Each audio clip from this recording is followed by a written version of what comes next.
और देखिए तेल अवीव से इस वक्त जंग की सबसे बड़ी खबर सामने आ रही है। जर्मन के चांसलर बॉम्ब शेल्टर में शिफ्ट हुए हैं। मिसाइल अटैक की वजह से शिफ्ट हुए हैं German chancellor Olaf Scholz. German दूतावास में ले जाया गया है ओलाफ शोल्ज को। मिसाइल अलार्म की वजह से शोल्ज शिफ्ट हुए हैं बॉम्ब शेल्टर में।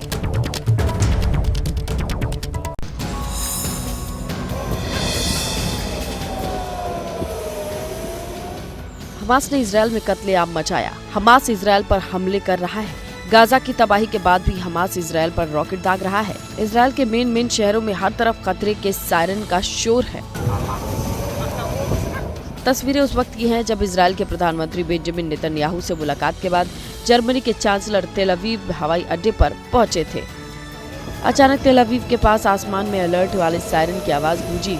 अफरा तफरी का माहौल होता है और जर्मन चांसलर ओलाफ शोल्ज और उनकी टीम जान बचाने के लिए भागने लगते हैं। लेकिन आसपास बंकर नहीं होने के कारण सभी लोग हवाई अड्डे के रनवे पर ही लेट गए, जिसके बाद बॉम्ब शेल्टर में उन्हें शिफ्ट कर दिया गया।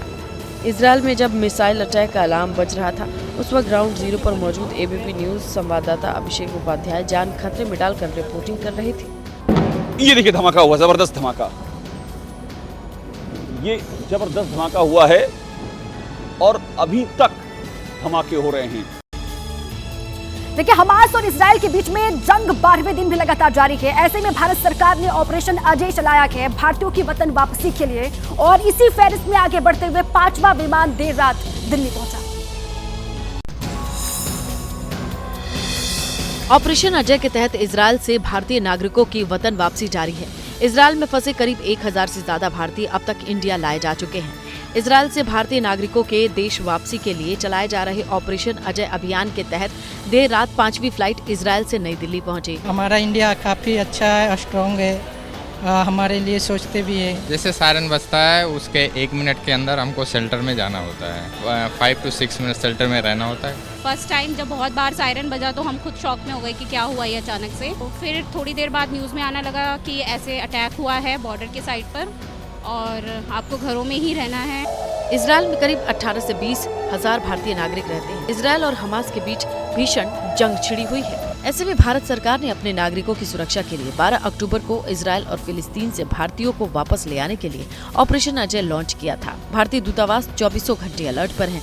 इमरजेंसी में फंसे भारतीयों के लिए ईमेल और फोन नंबर जारी किए गए हैं। और देखिए मेरठ में एक पटाखा बनाने वाली अवैध फैक्ट्री में जोरदार धमाका हो गया और वहां पर काम चल ही रहा था मलबा हटाने का कि उसी वक्त एक और धमाका हो गया। पूरा मामला क्या है जानने के लिए देखिए रिपोर्ट। मेरठ के लोहिया नगर में एक मकान में हुई जोरदार धमाके से फैले मलबे को हटाने का काम चल रहा था। तभी जेसीबी का अगला हिस्सा मलबे में दबे किसी विस्फोटक सामान से टकराया और एक जोरदार धमाका हो गया। धमाके से भगदड़ का माहौल बन गया। इस धमाके के बाद मलबा हटाने और बाकी छानबीन के लिए एनडीआरएफ की टीमों को बुलाया गया है। फायर ब्रिगेड की टीमें भी बचाव कार्य में लगी है। लेकिन जो धमाका बिल्डिंग के भीतर हुआ था वो इससे कई गुना ज्यादा जोरदार था। दरअसल मंगलवार को सुबह 7 बजे बिल्डिंग के भीतर जबरदस्त धमाका हुआ। धमाका इतना तेज था कि पूरा मकान जमींदोज हो गया। साथ ही आसपास के कई मकान क्षतिग्रस्त हो गए। पूरे इलाके में ऐसा लगा जैसे भूकंप आया। घायल हुए 10 लोगों को अस्पताल भर्ती कराया गया, जिनमें 4 की मौत हो गई, 6 गंभीर रूप से घायल हैं। डीएम दीपक मीणा के मुताबिक बिल्डिंग में साबुन बनाने का सामान और कुछ मशीन थी जिसमें विस्फोट हुआ। जो मशीनरी है उसमें कहीं ना कहीं कुछ फटा है, जिसकी वजह से पूरा इम्पैक्ट हुआ है और इसकी वजह से अगल बगल के कुछ घरों में भी दरारें और वो आई हैं। स्थानीय लोगों का दावा है कि बिल्डिंग में पटाखे और विस्फोटक बनाने का काम किया जा रहा था, इसी कारण तेज धमाका हुआ। घटना स्थल पर कुछ विस्फोटक पदार्थ भी मिला है। जैसे ही घड़ी का काटा दोपहर 2:30 पे आए, बबीता जी का दिल सास बहू साजिश के लिए मचल जाए। और ये है इनकी बहू, पूरे दिन ऑफिस की टेंशन हो जाए गॉन जब ये करें अपना फेवरेट शो फ्री टाइम पे ऑन। इनकी तरह आप भी देखिए अपना फेवरेट शो अपने टाइम पर और डाउनलोड कीजिए एबीपी लाइव ऐप अपने स्मार्ट टीवी पर।